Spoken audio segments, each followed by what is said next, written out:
उत्तर भारत का सांस्कृतिक शहर इलाहाबाद, गंगा, जमुना और अदृश्य सरस्वती की त्रिवेणी का शहर इलाहाबाद।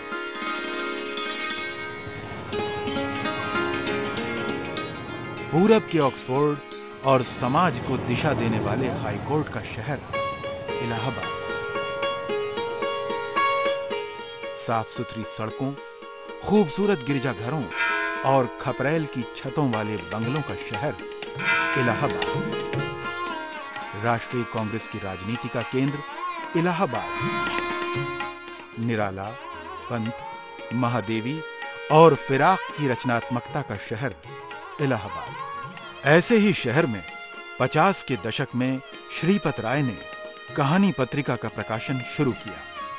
छोटे बड़े सभी महत्वपूर्ण कहानीकारों को पाठकों से परिचित कराने और कहानी को केंद्रीय विधा बनाने का माध्यम बनी कहानी पत्रिका। इन्हीं कहानीकारों में एक युवा कहानीकार अपनी जगह बनाने की कोशिश में लगा था। वो कहानीकार था अमरकांत।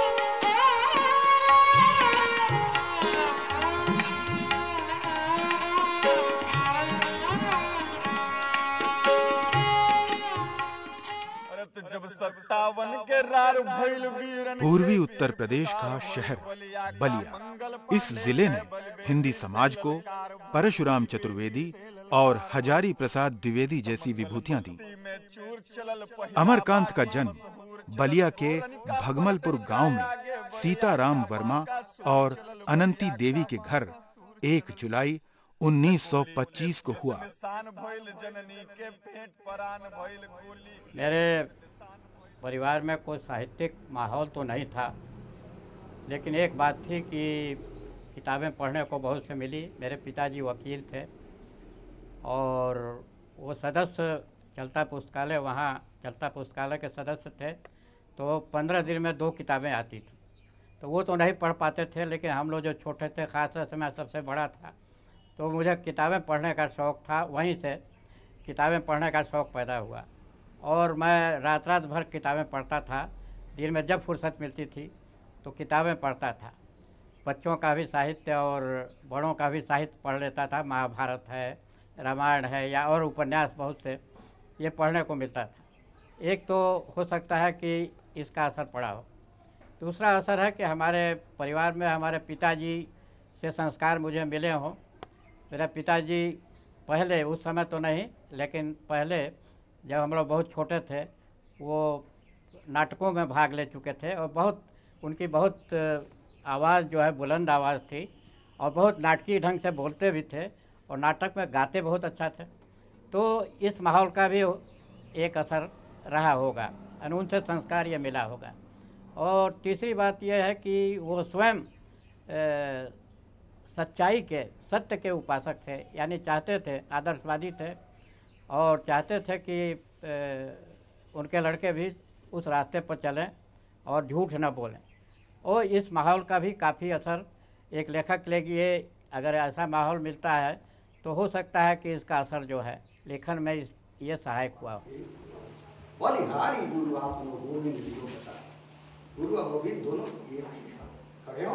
उनकी प्रारंभिक शिक्षा में स्कूली मास्टर बाबू गणेश प्रसाद का महत्वपूर्ण योगदान रहा।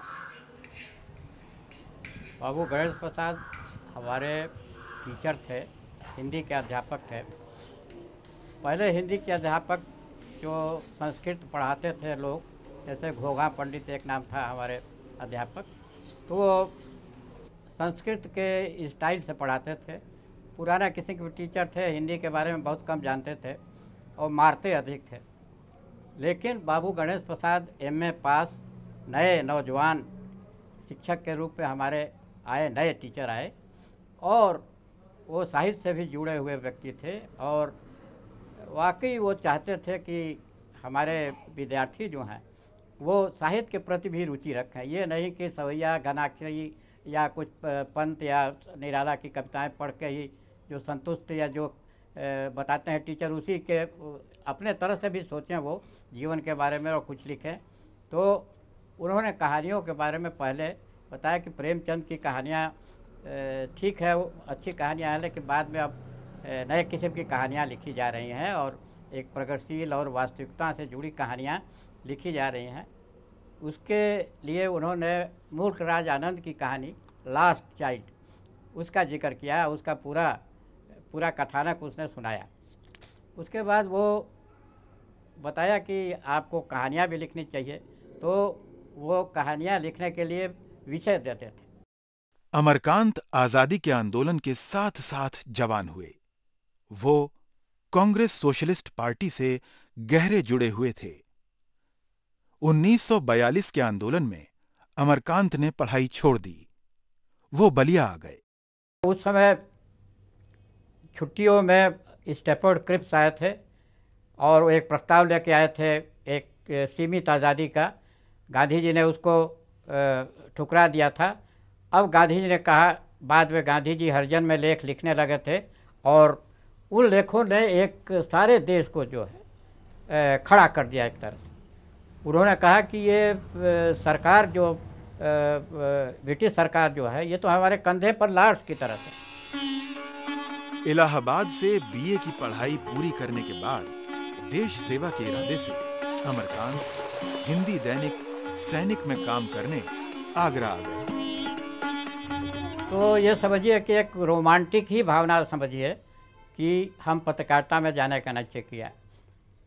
ये पता नहीं था कि वहाँ बड़ी कम तनख्वाह होती है, बड़ा संघर्ष है, ये सब तो कुछ पता नहीं था और इसका कोई ख्याल भी नहीं था।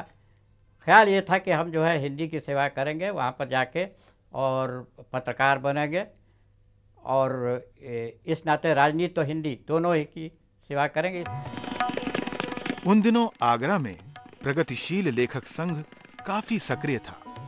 रामविलास शर्मा और रांगे राघव जैसे साहित्यकार युवा लेखकों के साथ मिलकर प्रगतिशील साहित्य के प्रचार प्रसार में लगे थे। यहीं अमरकांत ने अपनी कहानी इंटरव्यू सुनाई और कहानीकार बन गए। तो एक हमारे मित्र थे, उनका नाम अब तो दुनिया में नहीं है, विश्वनाथ भट्टेले। तो वो हमको प्रगतिशील लेखक संघ के मीटिंग में ले गए। तो मैं जानता नहीं था कि प्रगतिशील लेखक संघ भी कोई चीज़ है या कोई साहित्यिक गोष्ठी इस तरह से होती है, मुझे कोई पता नहीं था। तो वो वहाँ पर ले गए अचानक। राजा मंडी में मीटिंग थी वो, और एक महाराज समाज का धर्मशाला शायद थी, उसमें बड़े कमरे में वो मीटिंग हो रही थी। तो काफ़ी लोग इकट्ठे थे और मेरा परिचय उन्होंने ये कहा कि ये पत्रकार हैं, सैनिक में काम करते हैं और ये गाना बहुत, गज़ल बहुत अच्छा गाते हैं। अगली बार जो मीटिंग हुई, लोग कुछ कहें कि गज़ल सुनाइए, उसके पहले ही मैंने कहानी निकाल के जेब से मैंने कहा कि मैं कहानी सुनाऊंगा। तो फिर किसी ने कहा नहीं कि गज़ल आप सुनाइए। हाँ हाँ सुनाइए आप।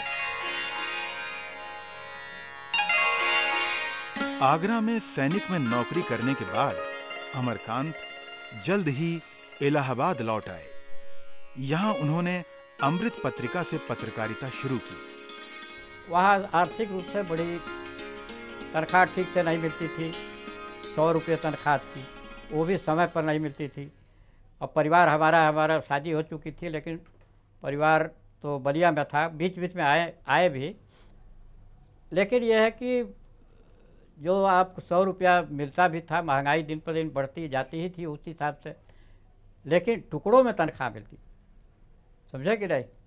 अरे मुनीब कहता क्या 25 रुपये ले जाइए, समझे कि नहीं। अरे कभी कभी तो कह देता है अठन्नी है भैया, अठन्नी है तो ले जा, इस तरह की बातें होती। अमरकांत के कथाकार व्यक्तित्व के निर्माण में जहां एक ओर प्रगतिशील लेखक संघ, कहानी पत्रिका और भैरव प्रसाद गुप्त की महत्वपूर्ण भूमिका रही, वहीं उनकी पत्नी श्रीमती गिरिजा का योगदान भी खासा अहम है। अनुभव बहुत से मेरी कहानियों में और पात्रों में जो है, उनके बहुत से अनुभव जो है उनका दिया हुआ अनुभव, समझे कि नहीं। और जैसे आपको ये अभी बताऊं, अभी मैं ये उपन्यास लिख रहा था इन्हीं हथियारों से, जो 42 के आंदोलन से संबंधित है और राजकमल प्रकाशन से छपने जा रहा है। तो उसमें हमको कुछ गीत याद नहीं आ रहे थे, राष्ट्रीय गीत जो है कुछ तो याद थे। और उन्होंने एक बीमारी के हालत में, जो बहुत गंभीर बीमार थी और चारपाई पे लगभग थी, लेकिन उन्होंने बताया, वो पहले भी बता चुकी थी, मैं भूल गया था, तो फिर बताया। वो गीत था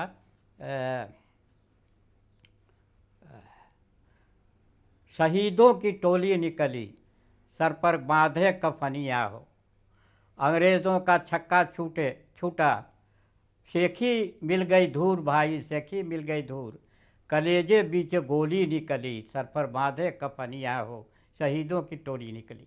ये कहा जा सकता है कि एक वो हैं जिससे कि मुझे बहुत सी कथानक के भी और या चरित्रों के बारे में भी, या सहयोग जो एक लेखक को मिलना चाहिए, क्योंकि लेखक में ही अनेक कमज़ोरियाँ थी, अनेक अभाव थे। उसमें जो है एक पत्नी का अपने बच्चों के साथ और परिवार के साथ उसको गुजार लेना, ये कोई मामूली बात नहीं थी।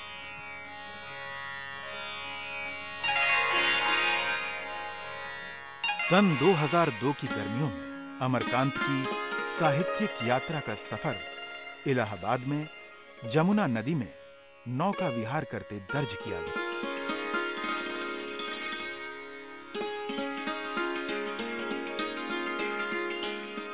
पचास के दशक का इलाहाबाद साहित्यिक और सांस्कृतिक सरगर्मियों से सराबोर था।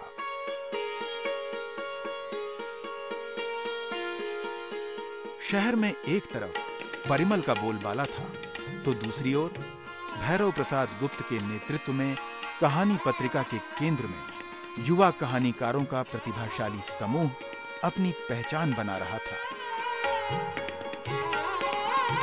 कहानी पत्रिका और भैरव प्रसाद गुप्त के सानिध्य ने उनके कहानीकार व्यक्तित्व को निखार दिया। एक्टिव आदमी थे, हमेशा सक्रिय रहते थे भैरव प्रसाद जी। और लोग उतना सक्रिय नहीं थे, लेकिन ये सक्रिय भी थे और एक अपना निश्चित एक मत भी रखते थे और उस पर स्टिक भी करते, उस पर दृढ़ भी रहते थे। बीमारी और बेकारी के दौरान ही सन 1954 में उन्होंने अपनी सबसे महत्वपूर्ण कहानियां लिखीं। उस समय जब काम करते थे अमृत पत्रिका में, उसमें प्रगतिशील लेखक संघ में लोग आते थे, एक से एक लेखक आते थे और भूख और गरीबी का अपनी कहानियों में चित्रण करते थे। हमारा जो अनुभव है वो भी अनुभव उसी तरह का है जैसा हम ज़िंदगी गुजार रहे हैं।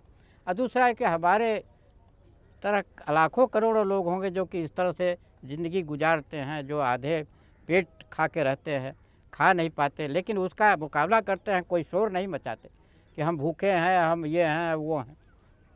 वो जो है उसको बर्दाश्त भी करते हैं, उस चीज़ों को बर्दाश्त करने की कोशिश करते हैं, तो और अपना संघर्ष जारी रहता है, संघर्ष भी करते हैं उसमें। तो ये एक फीलिंग, इसको कन्वे और इसको संप्रेषित करने की बात थी। और फिर हमने ये तय किया कि इसको कम से कम शब्दों में, कम से कम शब्द, जितने कम शब्द है उसका इस्तेमाल इसमें करना चाहिए और इसको लिख देना चाहिए। बड़के की कसम, एक रोटी देती हूँ, अभी बहुत सी है।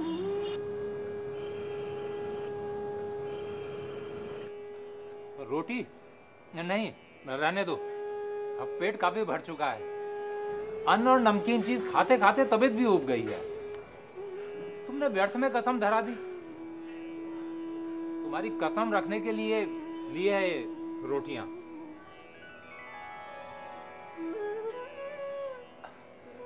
थोड़ा गुड़ होगा क्या? हाँ, हड़िया में थोड़ा सा गुड़ पड़ा है। तो थोड़े से गुड़ का ठंडा रस बना दो, पीऊंगा। तुम्हारी कसम भी रह जाएगी और जायका भी बदल जाएगा और साथ साथ हाजमा भी दुरुस्त हो जाएगा। ये रोटी खाते खाते तो नाक में दम आ गया है मेरे।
ज़िंदगी जोंक हमारे मोहल्ले का एक करेक्टर था रजुआ।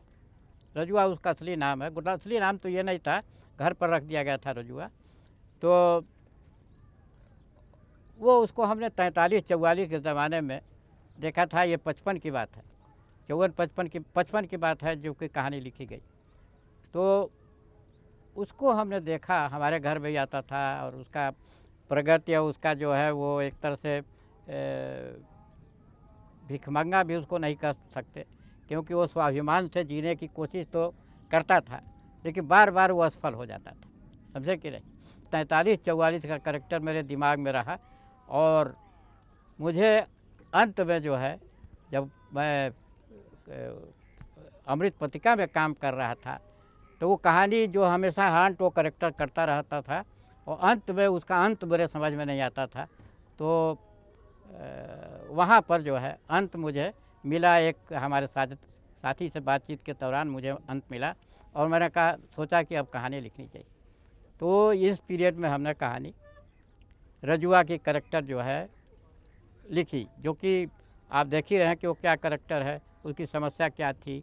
आदमी एक छोटी छोटी अपनी ज़रूरतों को पूरा करना चाहता है, वो भी नहीं कर पाता है, लेकिन उसका प्रयास जो है जारी रहता है हमेशा, तब भी वो मरते मरते जीतने की कोशिश करता है। ये समस्या उसकी थी। तो इसको हमने जो है ज़िंदगी जोक में इसको किया।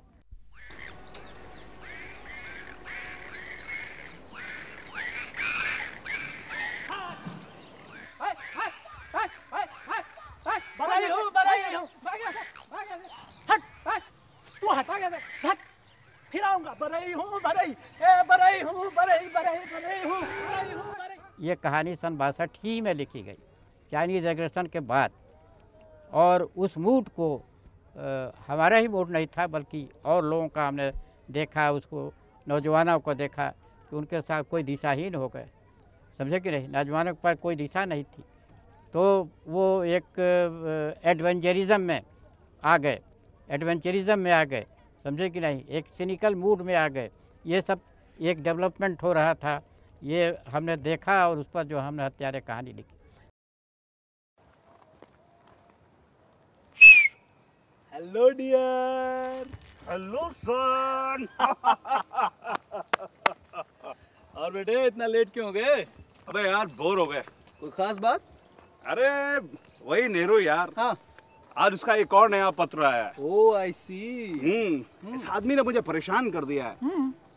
कह रहा है कि भारत की प्राइम मिनिस्ट्री आप ही संभालिए।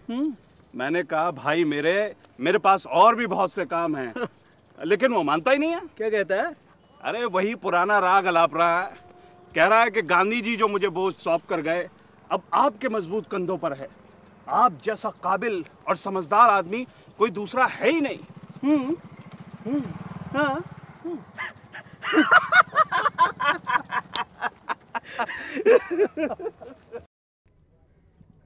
डिप्टी कलेक्टर हमारे परिवार की ही कहानी है। हमारे भाई थे, वो डिप्टी कलेक्टर इम्तहान में बैठ रहे थे, और कई बार असफल, आप जानते ही हैं कि असफल हो गए वो कई बार। और उसमें परिवार की हालत उस समय बहुत अच्छी नहीं थी। हमारे पिताजी की वकालत भी ख़राब हो गई थी, बहुत नहीं चल रही थी, बूढ़े भी हो रहे थे। तो उसमें जो है वो एक पिता का एक आशावाद और उसका प्यार जो था, और एक लड़के का संघर्ष, ये इसके आधार पर ये डिप्टी कलेक्टर की कहानी जो है लिखी गई।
इलाहाबाद के साहित्यिक इतिहास में भैरव प्रसाद गुप्त, मार्कंडेय, अमरकांत और शेखर जोशी की मित्र मंडली का खासा योगदान है। खुद अमरकांत इसके महत्व को शिद्दत से याद करते हैं।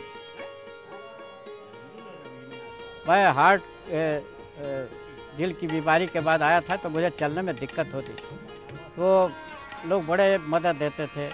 सीढ़ी पर चढ़ना होता था तो हाथ पकड़ लेते थे, सहारा दे के उठाते थे।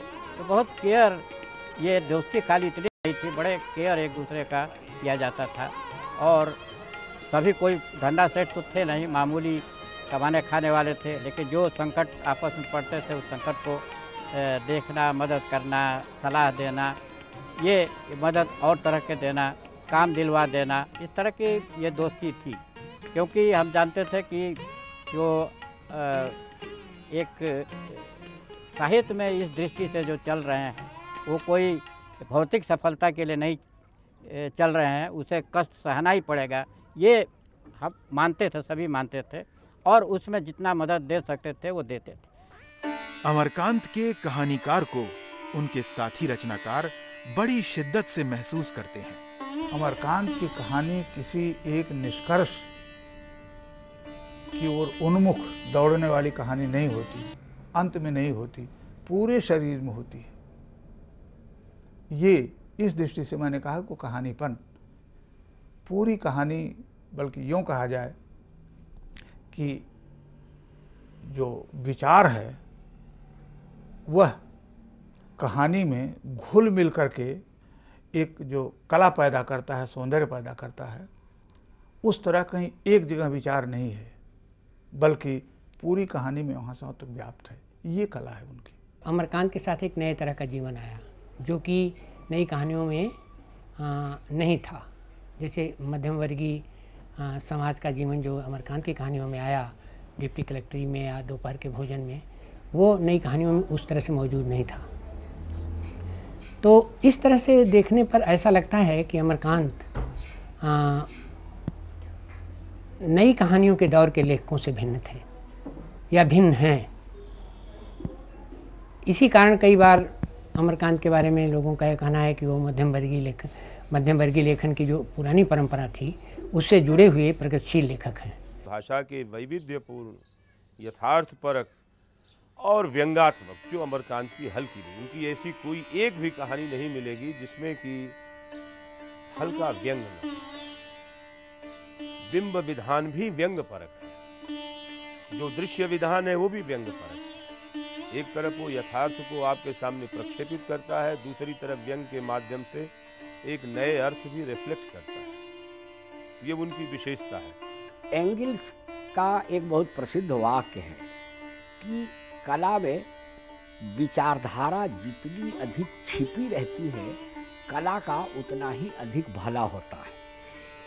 एंगल्स का यह कथन अमरकांत की कहानियों पर 100% लागू होता है। अमरकांत के जितने भी पात्र आप उठाइए, वो सारे के सारे पात्र एक बड़े उस परिवेश से आते हैं जो परिवेश निम्न मध्य वर्ग का परिवेश, और वो परिवेश इसलिए महत्वपूर्ण है कि अधिकांश रूप में अगर आप देखें तो भारत का यही परिवेश, और इसलिए एक तरह से अगर कहें, अगर इसे मतलब वो दूसरी तरह से कहें तो उनके पात्र सारे के सारे वो हैं जो गरीबी की रेखा से नीचे हैं या बदलते हुए वक्त के कारण गरीबी में की दुनिया में उतरते चले जा रहे हैं। कहा गया है कि खासतौर से डिप्टी कलेक्ट्री कहानी के बारे में कि ये नेहरू युग के आशावाद का संकेत है इसमें कहानी में। मेरी दृष्टि में उस रचनाकाल को देखिए, आज़ादी के 8-10 वर्ष बाद की वो स्थिति है। अगर कुछ वर्ष पहले की बात होती, 8-10 वर्ष या 15-20 वर्ष पहले की बात होती, तो कथानायक की महत्वाकांक्षा जीवन में किसी और दूसरी तरह की होती, देश के लिए उत्सर्ग होने की होती, या एक बलिदान की भावना उसमें रहती। लेकिन ये वो कालखंड है जब एक सामाजिक प्रदूषण हमारे जीवन में प्रवेश कर चुका है और नैतिक मूल्यों का धीरे धीरे ह्रास हुआ है। लोग अपने कुर्बानियों की कीमत वसूलना शुरू किए हैं और उसमें होड़ जैसी लगी हुई है। अमरकांत के यहाँ आदमी चूहे की तरह से या आदमी छिपकली की तरीके से या गधे की तरीके से बर्ताव करता है, आचरण करता है। आदमी स्वयं गधे में रूपांतरित नहीं हो जाता है। तो उनका जो पूरा कहानी संसार है वो एक प्रकार का अजीब यातनागार है। अमरकांत ने कहानी के अलावा उपन्यास, संस्मरण, बाल साहित्य और संपादन पर भी अपनी अमिट छाप छोड़ी है। उनके साहित्यिक अवदान के लिए उन्हें सोवियत लैंड नेहरू पुरस्कार, मैथिली शरण गुप्त पुरस्कार, यशपाल पुरस्कार और उत्तर प्रदेश हिंदी संस्थान पुरस्कार से सम्मानित किया गया है। अमरकांत की कई कहानियों का रंगमंच और फिल्म माध्यम में रूपांतरण भी हुआ है। 81 वसंत देख चुके अमरकांत आज भी सक्रिय हैं।